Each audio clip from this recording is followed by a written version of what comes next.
Bismillahirrahmanirrahim. Assalamualaikum warahmatullahi wabarakatuh. Pertama-tama marilah kita panjatkan puji serta syukur atas kehadirat Allah Subhanahu wa taala, karena atas ridho dan penyertanya maka alhamdulillah kita masih diberikan kesehatan, kesempatan, nikmat umur yang panjang. Tak lupa pula salawat serta salam selalu kita curahkan kepada junjungan kita Nabi Muhammad SAW beserta para sahabat, keluarga, pengikut-pengikutnya hingga kepada kita selaku umatnya di yaumil qiyamah nanti, dengan kata lain inna julumatil nur. Baik, pada kesempatan kali ini saya akan membahas kembali penelitian tindakan kelas bagian bab terakhir, yaitu penyusunan laporan hasil penelitian tindakan kelas, pendapat Ardian Eskom MPD. Bagian abstrak, tujuan menulis laporan secara sederhana adalah untuk mencatat pemberitahuan dan merekomendasi hasil penelitian. Oleh karena itu, laporan PTK ditulis karena merupakan dokumen yang dapat dijadikan acuan serta dapat diketahui oleh umum, terutama oleh para guru yang barangkali mengalami masalah yang sama dengan yang dilaporkan. Sistematika laporan hasil terdiri dari 3 bagian, yaitu awal, pokok, dan akhir. Bagian awal terdiri dari halaman judul, kata pengantar, abstrak, daftar isi, daftar tabel, daftar gambar, dan daftar lampiran. Uraian berikut ini menjelaskan teknik penulisannya. Bagian pokok laporan terdiri dari 5 bab, yaitu bab 1 pendahuluan, bab 2 kajian pustaka, bab 3 metode penelitian tindakan kelas, bab 4 pelaksanaan dan hasil penelitian tindakan kelas, serta pembahasan bab 5 penutup. Bagian akhir dari format laporan penelitian terdiri dari daftar pustaka dan lampiran. Kata kunci laporan PTK: pendahuluan, kajian pustaka, metode penelitian, hasil penelitian. Lanjut, laporan PTK merupakan pernyataan formal tentang hasil penelitian atau hal apa saja yang memerlukan informasi yang pasti yang dibuat oleh seorang atau badan yang diperintahkan atau diharuskan untuk melakukan hal itu. Ada beberapa jenis laporan, misalnya laporan sekolah, laporan hasil praktikum, dan hasil tes laboratorium. Sedangkan laporan PTK termasuk jenis laporan lebih tinggi penyajiannya. Laporan hasil PTK adalah laporan yang ditulis secara sistematis berdasarkan penelitian tindakan kelas yang dilakukan oleh guru di kelas sendiri. Tujuan menulis laporan secara sederhana adalah untuk mencatat pemberitahuan dan merekomendasi hasil penelitian. Maka dari itu laporan PTK ditulis karena merupakan dokumen yang dapat dijadikan acuan serta dapat diketahui oleh umum, terutama oleh para guru yang barangkali mengalami masalah yang sama dengan yang dilaporkan. Sistematika laporan hasil PTK pada umumnya tidak jauh berbeda dari laporan penelitian formal. Laporan hasil PTK terdiri dari 3 bagian, yaitu laporan awal, pokok, dan akhir. Selanjutnya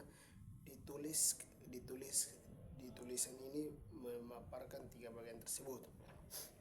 Kita masuk pada bagian A, bagian awal. Bagian awal laporan penelitian hasil PTK terdiri dari halaman judul, kata pengantar, abstrak, daftar isi, daftar tabel, daftar gambar, dan daftar lampiran. Uraian berikut ini menjelaskan teknik penulisannya. Namun sebelum masuk ke masing-masing item bagian awal laporan, disajikan terlebih dahulu tentang sampul atau cover. Laporan hasil PTK Budi Hergianto 2011. Nah, kita masuk kepada yang pertama, sampul. Pada bagian tengah atas terdapat logo lembaga pendidikan di mana penulis bekerja bergaris tengah tidak lebih dari 6 cm. Di bawahnya dituliskan judul dengan huruf kapital tebal berukuran 15-16. Di bawahnya ditulis kata laporan penelitian tindakan kelas yang dicetak dengan huruf kapital tebal berukuran lebih kecil 14, di bawahnya dituliskan dengan huruf berukuran 12 kata oleh tanpa ada titik dua. Di bawahnya lagi dituliskan nama dan wilayah. Di bawahnya lagi NIP atau NIS di sisi angkanya. Pada kaki halaman dituliskan dengan huruf kapital tebal berukuran lebih kecil daripada judul. 14-15 nama lembaga pendidikan di mana penulis bekerja, dan bawahnya lagi ditulis tahun berapa laporan tersebut disusun. Semuanya dicetak dengan huruf, misalnya Times New Roman diatur secara sistematis dengan komposisi yang serasi. Sampul dibuat dari bahan tebal. Di punggung sampul dibutuhkan logo berdiri. Nama memanjang dengan huruf biasa berukuran 12. Judul memanjang dengan huruf kapital berukuran 14. Laporan hasil PTK dan tahun Budi Harjanto. 2 halaman judul. Lembar judul bunyinya sama dengan yang terdapat pada sampul, hanya saja dicetak pada kertas HVS putih dengan bobot tengah 70 gram. Moto dan persembahan boleh ada, boleh tidak. Moto di sini adalah ungkapan bijak untuk kehidupan yang dipilih berkaitan dengan judul penelitian. Persembahan adalah pernyataan karya ilmiah itu dipersembahkan kepada siapa, yaitu lembaga atau organisasi profesi yang perlu mendidik lanjut PTK. Abstrak. Masuk pada abstrak, ditulis pada lembar baru berjudul abstrak. Ditulis di tengah atas dicetak dengan huruf kapital, di bawahnya dengan jarak 2 spasi dicantumkan nama akhir penulis, diikuti tanda koma, lalu nama depan dengan tengah kalau ada, diikuti tanda titik, lalu tahun, diikuti tanda titik, diikuti judul penelitian. Selanjutnya dicantumkan kata program dan lembaga penulis bekerja, diakhiri tanpa titik, disusul dengan pencantuman nama pembimbing jika ada. Pada baris berikutnya dengan jarak 2 spasi ditulis teks abstrak dengan spasi 1. Isi abstrak meliputi latar belakang masalah, rumusan atau fokus masalah, metode yang digunakan, hasil yang diperoleh, dan saran yang diajukan. Butir-butir itu hendaklah ditulis dalam paragraf yang berbeda dengan tidak menolak kemungkinan untuk memecah butir tertentu untuk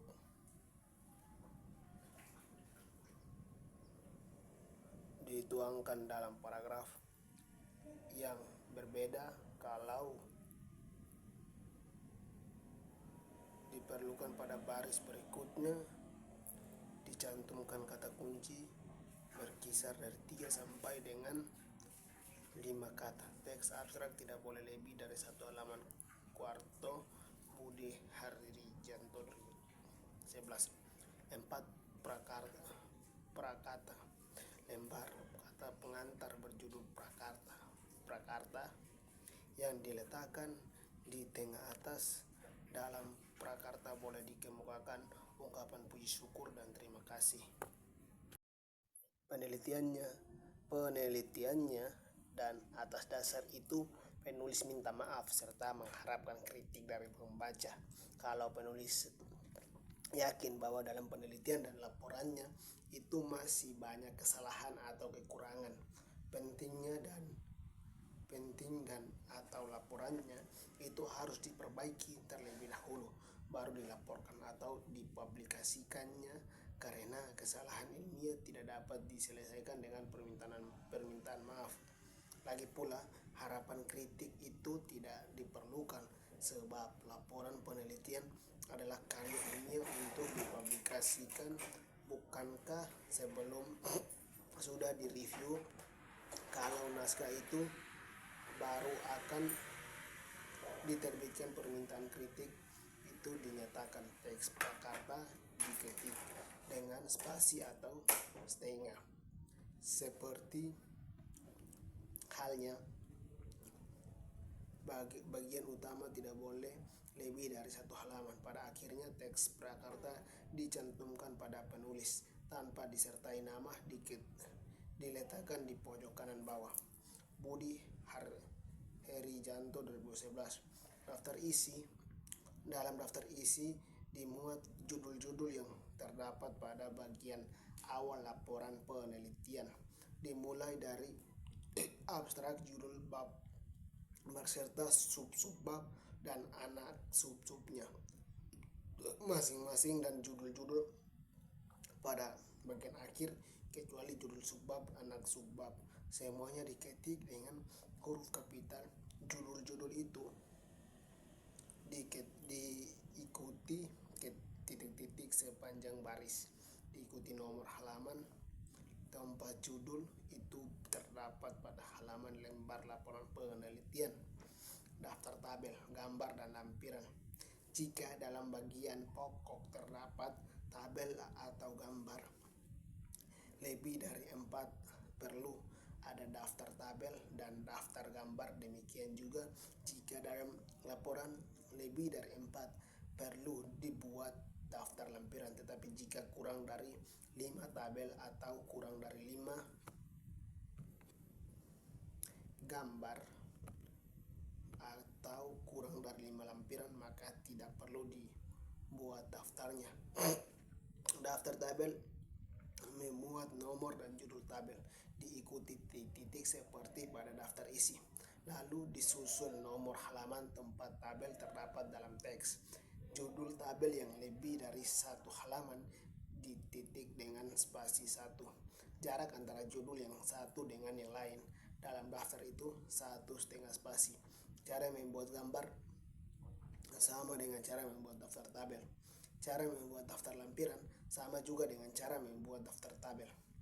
Bagian pokok laporan penelitian terdiri dari 5 bab, yaitu bab 1 pendahuluan, bab 2 kajian pustaka, bab 3 metode, bab 4 pelaksanaan dan hasil penelitian tindakan, serta revisi proposal menjadi bab 1, bab 2, dan bab 3 laporan penelitian. Kemudian lakukan tindakan sekaligus pengumpulan data untuk menyusun bab 4 dan bab 5. Bab 1 pendahuluan. Bagian ini adalah bab pertama laporan penelitian yang menggambarkan pembaca untuk mengetahui ikhwal topik penelitian, alasan dan pentingnya penelitian. Oleh karena itu, bab pendahuluan menurut uraian tentang 1. Latar belakang masalah penelitian, 2. Identifikasi masalah, 3. Rumusan masalah, 4. Tujuan penelitian, 5. Kegunaan atau manfaat penelitian. Berdasarkan hasil review proposal beserta masukan dari berbagai pihak, lakukan revisi proposal menjadi bab 1 pendahuluan. Budi Harjanto 2011. Latar belakang.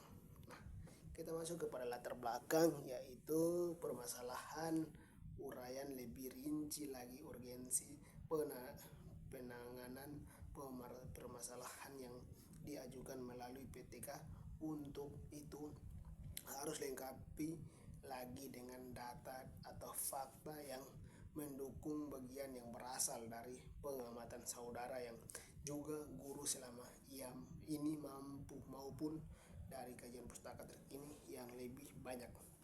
Usahakan banyak dukungan hasil penelitian terdahulu yang lebih banyak sehingga lebih mengkokohkan argumentasi mengenai urgensi serta signifikansi permasalahan yang ditangani melalui PTK.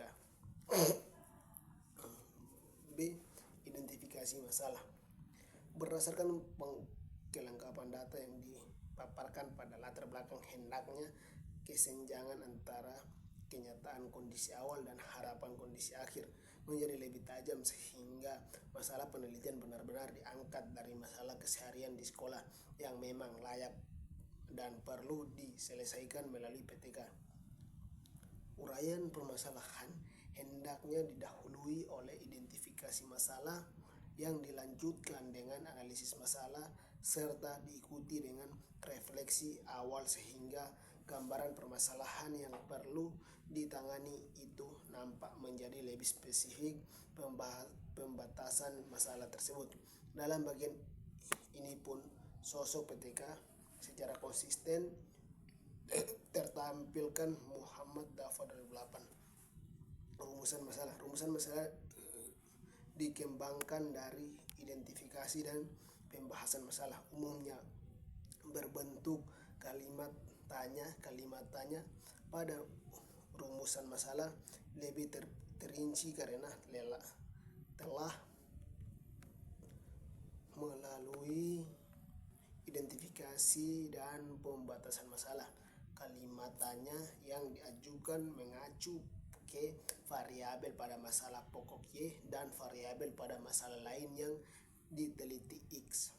Rumusan masalah disusun sesuai substansi bentuk rumusan PTK. Di samping adanya permasalahan yang akan diatasi, ada alternatif tindakan yang akan diambil dari hasil positif yang diantisipasi rumusan masalah sebagai 2 atau lebih. Budiman Hergianto 2011. Tujuan penelitian mengungkapkan apa yang hendak dicapai dengan penelitian. Rumusannya sejajar dengan rumusan masalah.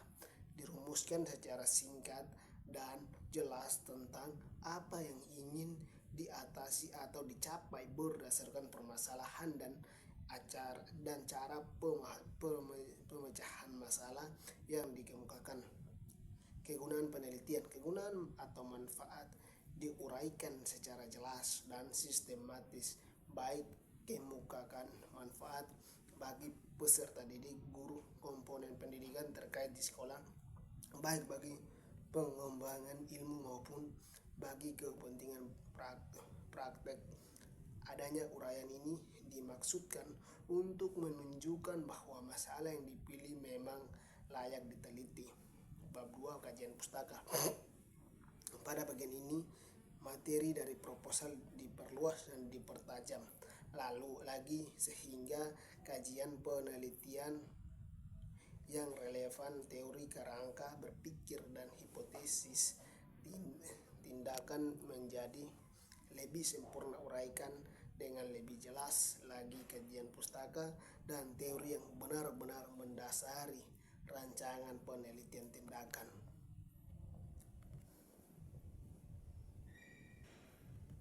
Berikutnya tujuan adanya dukungan temuan dan bahan penelitian lain terhadap pilihan tindakan untuk mengatasi permasalahan penelitian saudara. Dengan begitu, kerangka berpikir atau kerangka konsep yang saudara gunakan dalam penelitian makin kokoh. Demikian juga hipotesis tindakan yang menggambarkan indikator keberhasilan tindakan yang saudara harapkan diantisipasi. Kajian teori. Dalam kerangka teoritis dinyatakan teori apa yang digunakan untuk landasan kerja penelitian. Teori itu bisa disusun sendiri secara elektik, bisa juga berupa teori yang digunakan oleh seorang ahli. Namun teori maupun yang digunakan harus dipertanggungjawabkan melalui kajian sejumlah pustaka yang juga memuat hasil penelitian dalam lingkup topik penelitian yang menggunakan teori terpilih ataupun yang menggunakan teori yang berbeda. Teori itu dikaji secara kronologis dari yang lama sampai dengan mutakhir untuk menunjukkan kemajuan hasil penelitian sejalan dengan perkembangan teori dengan cara itu diantara sederajat teori keunggulan teori yang dipilih sebagai landasan kerja penelitian menjadi tampak. Budi Hergianto 2011. Penyebutan nama teori saja tidaklah cukup. Prinsip-prinsip teori itu perlu diuraikan, termasuk pendekatan dan metode kerja teori itu. Variabel-variabel pembangun topik penelitian juga perlu diterangkan menurut pandangan teori yang dipilih itu. Untuk itu, landasan teori merupakan pemaparan konsep-konsep berdasar pada pendapat orang lain, kemudian dilakukan kajian, pada akhirnya dipaparkan menurut sudut pandang penulis dengan disertai cara mengukurnya. Dukungan dasar teoritis dalam rangka pemberi jawaban terhadap pendekatan pemecahan masalah diartikan sebagai menyusun kerangka teoritis berfungsi sebagai dasar penyusun hipotesis penelitian. Dengan uraian tentang teori itu, hakikat topik penelitian menjadi jelas. Variabel-variabel masalah dan tujuannya tergambarkan secara operasional. Data pun dapat teridentifikasi, sedangkan lahan pengambilan data dapat ditentukan. Dengan demikian, dirancang jadi kerangka teoritis, tidak hanya melandasi identifikasi sasaran tetapi juga melandasi metode penelitian. Budi Harjanto 2011. Berdasarkan pemikiran seperti di atas, maka lengkapilah kajian teori saudara paparkan pada proposal sebagai landasan substantif, teoritik dan atau metodologik dengan referensi terkini baik yang berbahasa Indonesia maupun berbahasa Inggris dari jurnal dan hasil penelitian yang relevan. Tinjauan teoritik bersifat falsafah dasar. Teori dan konsep menjadi sangat kokoh dan menunjukkan erat kaitan dengan fokus masalah penelitian yang saudara lakukan. Deskripsikan kajian teori yang memang relevan dengan topik penelitian yang dilakukan, terutama variabel yang sedang atasi dan variabel saudara dalam mengembangkan teori sesuai manfaat teori yang saudara paparkan. Budi Hergianto 2011. B. Kajian hasil penelitian yang relevan. Lengkapi referensi hasil penelitian yang berasal dari jurnal dan atau laporan penelitian yang relevan dengan permasalahan dan variabel yang saudara teliti. Kajian ini menjadi dasar ulasan hasil penelitian saudara kelak.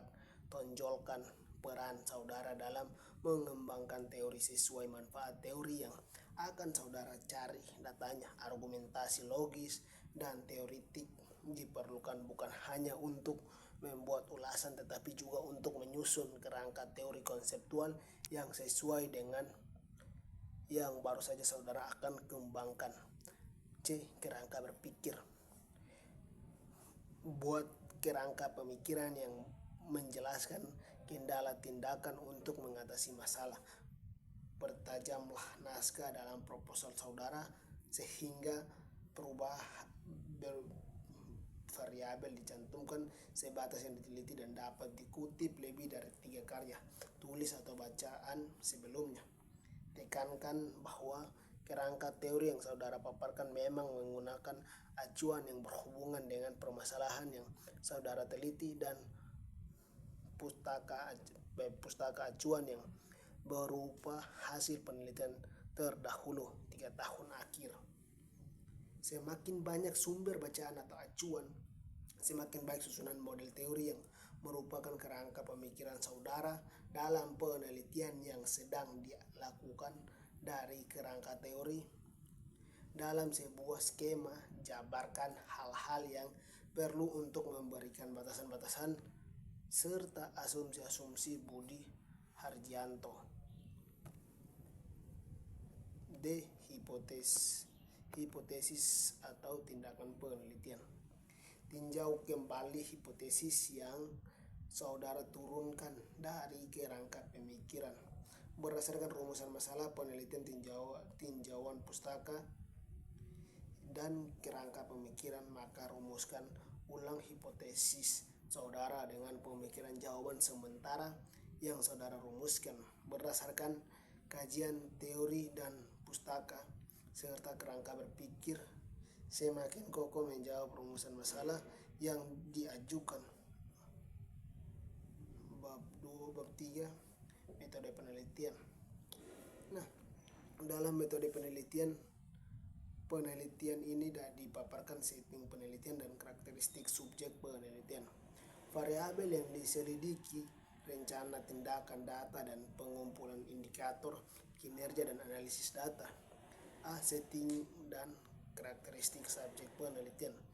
Tegaskan pada bagian ini tentang setting dan subjek penelitian yang saudara pilih atau tetapkan. Uraikan lebih rinci subjek penelitian saudara serta karakteristik subjek di mana penelitian saudara lakukan. Demikian juga substantive permasalahan. Variabel yang diselidiki, sebut dan rumusan variabel yang diselidiki secara operasional berdasarkan definisi teoritis yang saudara rumuskan. Dalam bab 2 baik 1 variabel, 10 atau tindakan yang proses penyelenggaraan KBM yang inovatif seperti interaksi belajar mengajar, keterampilan bertanya, gaya mengajar guru secara peserta didik, implementasi berbagai metode mengajar di kelas dan sebagainya.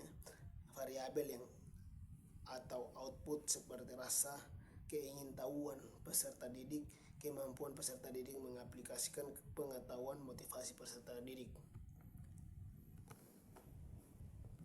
Lanjut, hasil belajar peserta didik, sikap terhadap pengalaman belajar yang telah dikelar melalui tindakan perbaikan. Selain itu, tetapkan indikator dari masing-masing variabel yang saudara teliti. C. Prosedur penelitian. Prosedur penelitian mencakup perencanaan tindakan, pelaksanaan tindakan, dan observasi serta analisis dan refleksi, serta evaluasi, revisi, dan pertajam rancangan penelitian pada proposal dengan deskripsikan persiapan tindakan saudara. Kegiatan mencakup penyesuaian rencana tindakan, skenario pembelajaran atau RP, penyusun media, penyusun materi, penyusun instrumen, simulasi rencana tindakan, skenario pembelajaran atau RPP.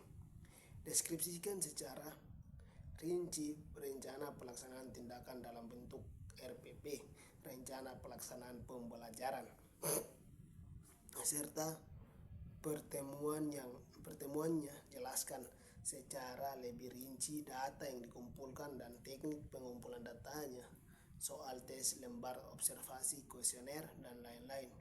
Deskripsi teknik analisis yang digunakan serta bahan dan prosedur refleksi yang digunakan. Dengan demikian, pada bagian prosedur penelitian ini tergambarkan rencana tindakan untuk meningkatkan pembelajaran, implementasi tindakan berserta observasi dan interpretasi, analisis dan refleksi, serta kriteria dan rencana perbaikan bagi tindakan daur berikutnya. Data cara pengumpulannya.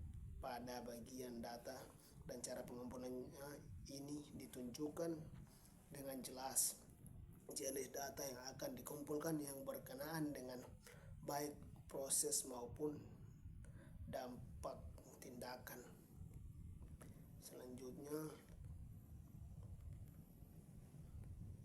Perbaikan yang digelar yang digunakan sebagai dasar untuk menilai keberhasilan atau kekurangan berhasil tindakan perbaikan pembelajaran yang dicobakan. Muhammad Dafa 2008, bagaimana pengembangan instrumen untuk mengukur keberhasilan tindakan. Format data dapat bersifat kualitatif, kuantitatif, atau kombinasi keduanya. Instrumen yang diperlukan dalam PTK harus sejalan dengan prosedur dan langkah PTK. Instrumen untuk mengukur keberhasilan tindakan dapat dipahami dari dua sisi, yaitu sisi proses. Dalam PTK harus dapat menjangkau masalah yang berkaitan dengan input. Oke, baik, itu saja penyampaian saya pada kesempatan ini. Nanti kita akan lanjutkan pada kesempatan berikutnya. Mohon maaf jika ada kekurangan atau kesalahan dalam pengucapan. Saya mohon maaf yang sebesar-besarnya. Billahi taufiq wal hidayah. Wassalamualaikum warahmatullahi wabarakatuh.